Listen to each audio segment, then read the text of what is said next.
Yo, this episode is entitled Demons, Desire, and Discipline. How do we balance the three? And is all three necessary? Let's get it. This is the Hear Him Out Show, a show we created for men to be heard, where women are welcome to listen. Demons, Desire, and Discipline. We're going to dive into it, y'all. First, we're going to talk about demons, Shakim. I believe every single man has demons. Every last one of us have demons. Now, some of us, we deny our demons. Some of us, we become best friends with our demons. And some of us are facing our demons right now. And when we talk about demons, it kind of comes in forms of a lot of different ways. But I'm going to speak from mine personally, right? So one of my demons, and I'm going to be honest here, I got two. The first one is that feeling of not enough. I know. One sec, fellas. I know this shit ain't cool, right? It ain't masculine. It ain't alpha to be like, we don't feel like we enough. But as a man who knows, society looks at us for what we bring to the table, right? How much money do you earn? What kind of car do you drive? What kind of lifestyle are you providing for your family? For so many of us, society and a lot of people, women included, don't understand that for a man to get to that place to where society deems him as worthy or valuable, that shit takes a long time for us. You got to go through different trials and tribulations as a man, as a young man, as a boy. You got to go through all these things to arrive at your moment and your point. And we live in a society where it's like, you don't deserve great things in life if you don't already meet that standard right away. Hey. And so a lot of us have that demon of we not enough. So how do we mask that demon? Some of us, we mask it with arrogance and cockiness. We create this facade, right? That we the shit, that we him. When deep down inside, we're not. Other times we go into ourselves and we act like we ain't good enough. We play small. We go into depression, right? We separate and we find all these excuses. And these are some of the demons, that idea of not feeling like you're enough. Shakim, have you ever dealt with that? Yeah, and just in specificity to the term, I used to hate saying the word demons because I grew up Jehovah's Witness. Okay. And so just to consider how indoctrination can play a part in you circumventing shadow work, that was something that I did. I was circumventing a lot of shadow work because I didn't think that this was something that I should do. Come in contact with my demons, or come in contact with the personalities within me or entities within me that are either insufficient or leading me to damnation, et cetera, et cetera. So one of the main ones that I would come in contact with was a need to be right. Oh. And the need to be right was a disgusting trait that took a long time for me to eradicate. And this is just one example. There's a million of them in every man that can be a doorway into discipline because you're realizing something about yourself that you need to fix. And I think when you come in contact with those things, first of all, it's probably one of the scariest things that you can ever come in contact with. And I think that's why it's termed demon. Because when you look at yourself in the mirror and recognize how this characteristic has shown up, not just in your life and hurting you, but in hurting a lot of other people, the things that you feel are horrible, they're disgraceful, they're shameful, etc. And you probably should feel them if you did the things that you did so that you could heal and get the fuck over it and not do it again. So that was one of the things I definitely had to come in contact with. And I was able to eradicate that demon by realizing that if I'm not always right, that means that I've learned something new. And if trying to be right is an intellectual sin, I obviously like the idea of my brain being formidable and malleable and expansive. So the true truth is, if I really want to be intellectual, then I would circumvent needing to be right all the time and be ready to learn something new. That seed alone like ripped it right out of me. I love that. And I felt lighter, purged out. So yeah, I encourage everybody in the comments to be transparent. What's a demon that you have to face all the time? What's some dark stuff that you have to eradicate from yourself? Something you're working on right now, because it's scary to face, man. It is. And like for me, not growing up with a father, right? A lot of us, more than it should be, grew up without fathers in the house, or fathers who didn't love us, say we were proud enough, whatever that might be. That's one of my demons that I have to struggle with every day, being a new father, making sure I'm nothing like what I experienced. I'm nothing like with my brothers, because we all got different daddies and none of them were in the picture, right? And that's a demon a lot of us got to go through. And I know for me, it's like, shoot, am I a good enough dad? Can I hold down the fort? Can I take care of my family? Can I make sure they don't experience a monochrome of the poverty that I had to experience? That's a demon. And for some of us, this is going to lead into the next part we want to talk about, desires. Fellas, y'all forgive me, this is going to be politically incorrect. It might be a little rough, but this is the only way I can say it. The demon, the cookie demon, the pussy demon. Okay, I think if there's one demon all men can relate to, is that demon of the vajayjay I'm sorry, this might sound crass, but I think that is a demon no matter what. You can have the best relationship, you can have the happiest family, you can have the most success. But one of the demons that bleeds into the next part we're going to talk about is the desire for sex, the desire for the cookie, and how that can be a distraction. So when you talk about desires, and one of man's main desires, the need for more, we all got it. Let's not front. Yeah. I don't care what your situation is. Right? There's something special. There's something animalistic. There's just something damn near spiritual about a woman, the right sexual experience. And a lot of us fall prey to that. So what's your thoughts on that, Shakim? My man let out a breath here about this shit about to come from a real place. So you know it's real. brother. That is one of those things that completely overturns, I think, the idea of demons not existing, and the fact that this isn't a battle that we have to fight, and the fact that we do require discipline. I know that these things are intrinsically interwoven because I've been in a situation before where my disciplined self was in a position with a woman saying to myself that I did not want to have sex with this woman, and yet still feeling something pulling me towards the woman. Oh. Okay, how many times have you said that you're not going to do something and still did it? And that's simple, but we think we are like just one entity living in this human body. But Carl Jung and Sigmund Freud and a lot of the OGs at that time believed that personalities were not just frivolous character traits that you could just choose at will. They believed they were spirits that would inhabit your body. And so, for instance, have you ever shed tears of bliss and jubilance and desire, and you say, I'm so happy I'm crying, but I'm not choosing to cry? Or you could say, I'm not going to cry. This person is telling me about myself and they're hurting my feelings, and I'm not going to cry. And you still cry, and the sadness overcomes you. And the anger overcomes you. You get into a fight and you realize, you say, oh, I blacked out. I didn't remember anything. Like, nigga, how do black people just say that so easily? I blacked out. Nigga, you were possessed by something. What are you talking about? So I think the idea of desire being at the core of who humans are, there are a lot of people who would argue that desire is the driving force of a human being. Desire towards what? Now that's a whole different conversation. But desire, period. Realizing that we have volition and can move towards things that we give a shit about. That's like big for humans. And as man, we got to keep those desires in check. Now I led with the cookie, with the vajayjay, right, with sex, because I think that's what most men fall victim to. Because so much of what we do, and even the other desire for success, the desire for attainment, the desire for achievement, which is a beautiful thing. I think that's one of the things that make a man, is that need and that desire to conquer and to get to the top of the mountain. Oftentimes when we're derailed, it's because of sex. So many men have fallen prey to the physical, to the sex, to the vajayjay, to the pussy, whatever you want to say. And I think keeping our desires in check. See, the problem is so many of us, when we don't face our demons, we allow ourselves to become slaves to our desire. That's when we lose ourselves. That's when we lose. That's when we can't champion ourselves as men. Because you got these demons you fighting because of childhood trauma, because of past relationships, because of past failure. And because sometimes our pride, we don't want to admit that shit. We don't want to face it. So we act like, oh, if we get enough success, if I get enough women, if I get enough of my desires met, oh, it's going to handle that. My demons are gone. No. It amplifies that shit.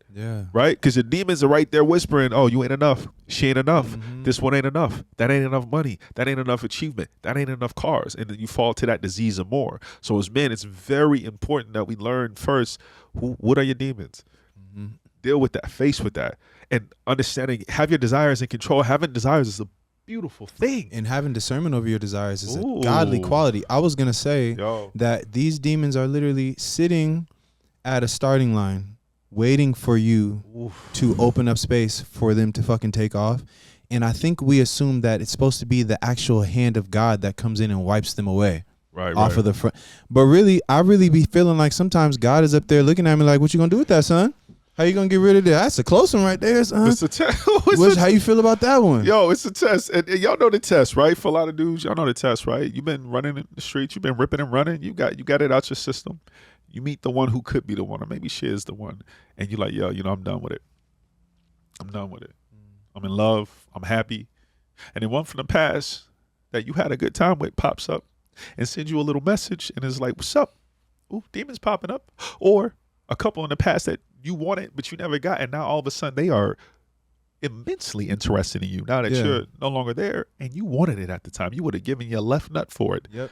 And now you're faced with this, and it's like, hold up, I just said that I'm committed to this. I just said, I just asked, I popped the big question. That's the shit a lot of dudes got to deal with. And I think I have an understanding of as to why. Oh, please break it down, bro. I have a story and I have a hypothesis. Real quick. Let's get it. Desire is really big for me because I study something called Tantra. Okay. And a lot of people, I believe, think Tantra is just about sex. So you go into Tantra thinking you're going to learn about sex, but you end up learning about the interweaving of all things. Okay. So one of the first things that you learn about in Tantra, one of the first pit stops you make on the journey is desire and pleasure and what that means for the human body and how it's been shamed, how it's been suppressed, repressed, et cetera, et cetera, et cetera. Okay. And then I think a lot of people end up getting caught in this phase of pleasure and desire. Ooh. And okay. really what Tantra is saying to me from the studies I've experienced so far, because you go way past that into other checkpoints, is you don't get to experience this bliss and this attainment over here until you master your body first. Ooh. So for the kings out there who are ready to step into the next phase of their kingship, of their consciousness, of their godliness, etc., the first thing you're always going to have to do is master your body. It's a part of every doctrine. You got to be able to fast. You got to be able to say no to that woman. Yo. You have to be able to be in the worst situation as possible. Like, let's say you got Joseph in the biblical stories in the Hebrew scriptures, who was put in a crazy situation. You know, Potiphar's wife was on him. In the castle. She was about to rip it. And she was a baddie. She was a baddie. She was a queen.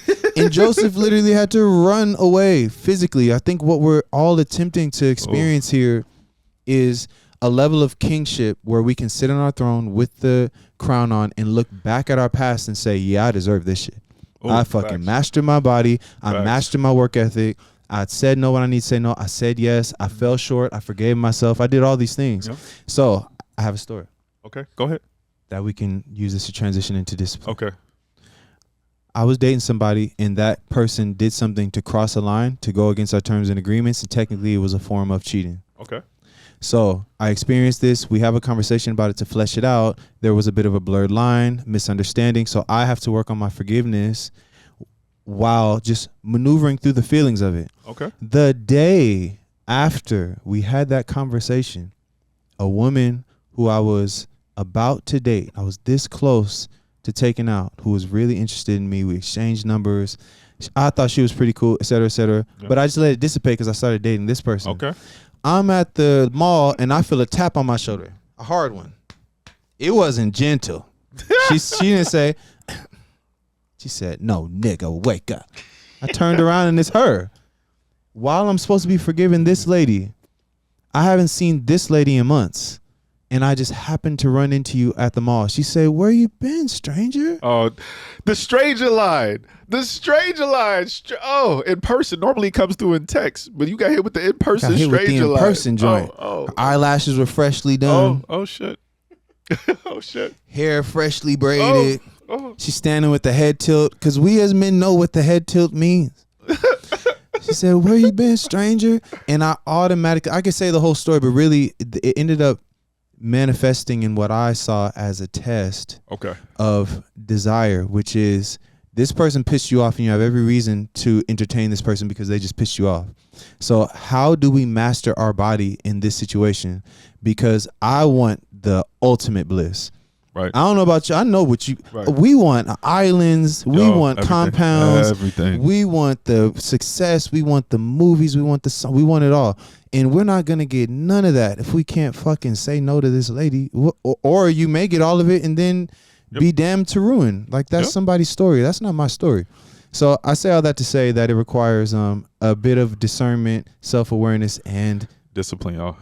You gotta have some discipline. when it comes to, so right now this is my brother, this is also my trainer, so I'm preparing for this photo shoot. You know, I'm all right. I got a little bit of body fat I got to lose, but you know, we all right. The six pack is blurry, but it's there, and I got a sweet tooth. I know y'all can relate to this, right? Every time I have something savory, I want a pastry, I want a chocolate chip cookie, I want a red velvet or something, right? Some lemon meringue, whatever. And when we talk about discipline, I use this story or analogy as an example. Right now, I don't crave it as much. Why? Because I've taken it out of my diet the last few days. I'm like, no. But when I go through those phases where I have it 2 or 3 days in a row, I need it every single day. I need it. And if it's in a house, I'm going to have it. So now I make sure I don't get it. I don't crave it. I don't desire it as much because it's not right in my face. I'm not entertaining it. I don't buy it and put it in a house to test my discipline. I know this shit is weak, right? And just like he was talking about, Joseph had to run away. I'm gonna tell you something. R.I.P. my foster pops who passed away. He said, "Men aren't built to resist temptation. Women are. Men are built to avoid it. We are built to avoid it."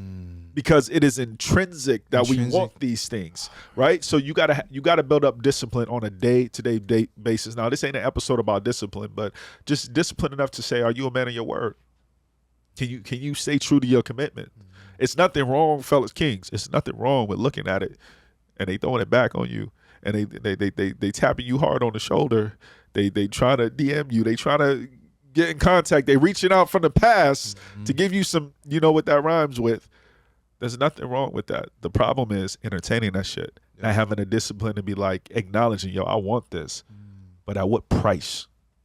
At what cost? And that's all discipline does. It allows us pause to be like, yo, is it really worth it?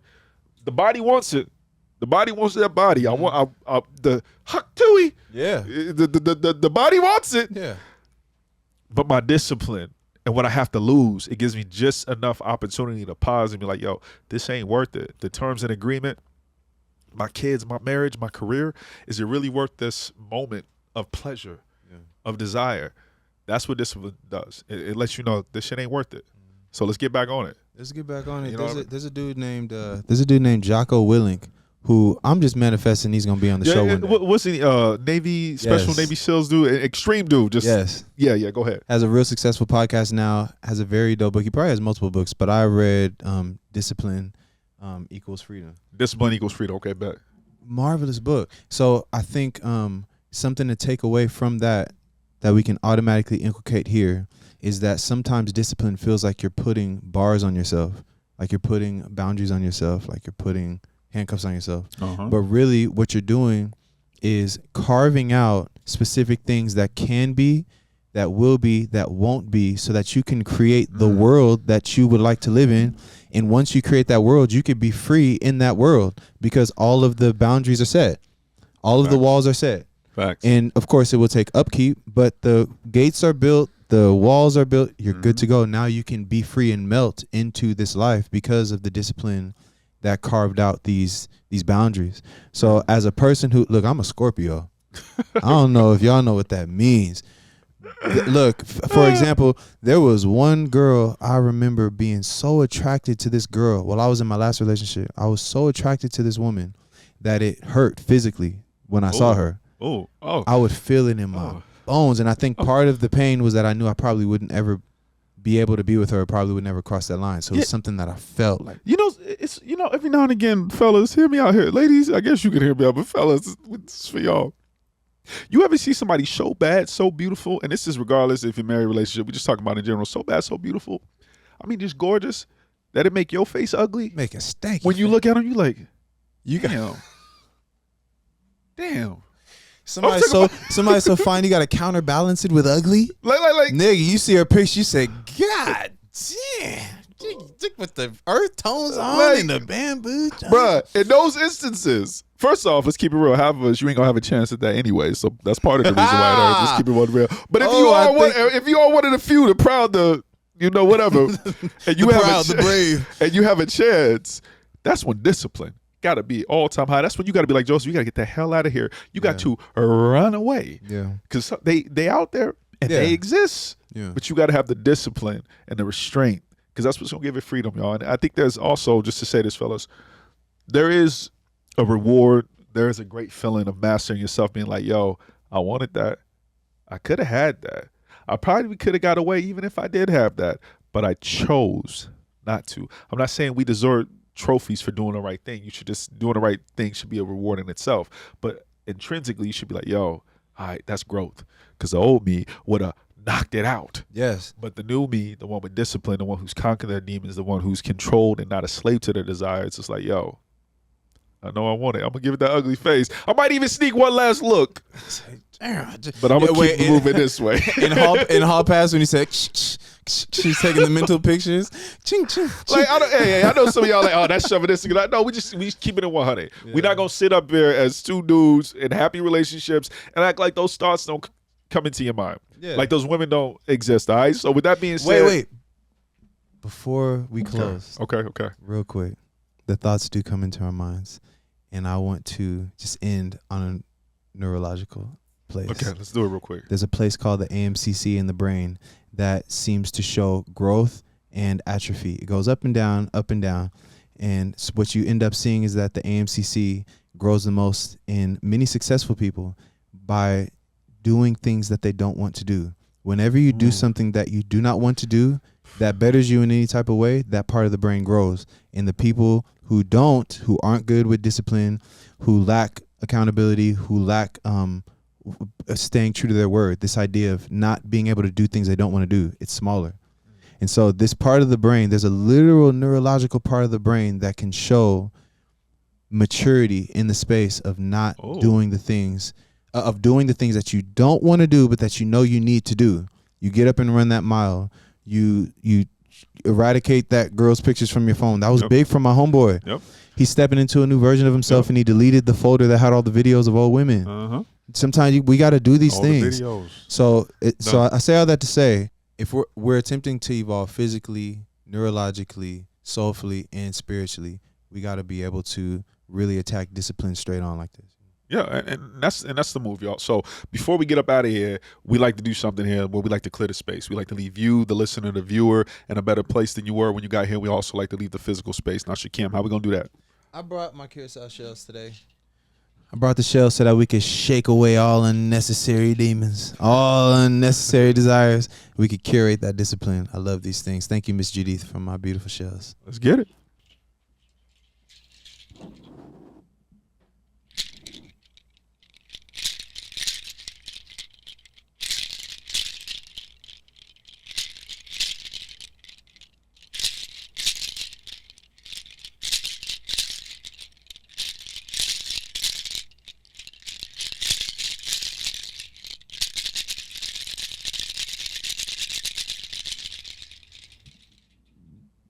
Ashe. Yo, we hope y'all enjoyed this episode, y'all. Demons, desire, and discipline. At the end of the day, it's on us to conquer our own demons. You can't hide. You can't run. They always going to be there. Make friends with them. Do whatever you got to do. Deal with it. Otherwise, you will become a slave to your desire. And then all the discipline goes out the window. Remember, discipline is freedom. Say no. I know it looked good. I know it was good. I'm sure it tastes good. But it ain't good for you, because if it was, you'd still have it. You know exactly what the hell I'm talking about. And as always, this has been a Hear Him Out show, a place for men to be heard, but women are welcome to listen. And our aim is to speak truth, add value, and offer a perspective that has the opportunity to lead to growth and elevation. Ashe, we love y'all. Ashe. Peace.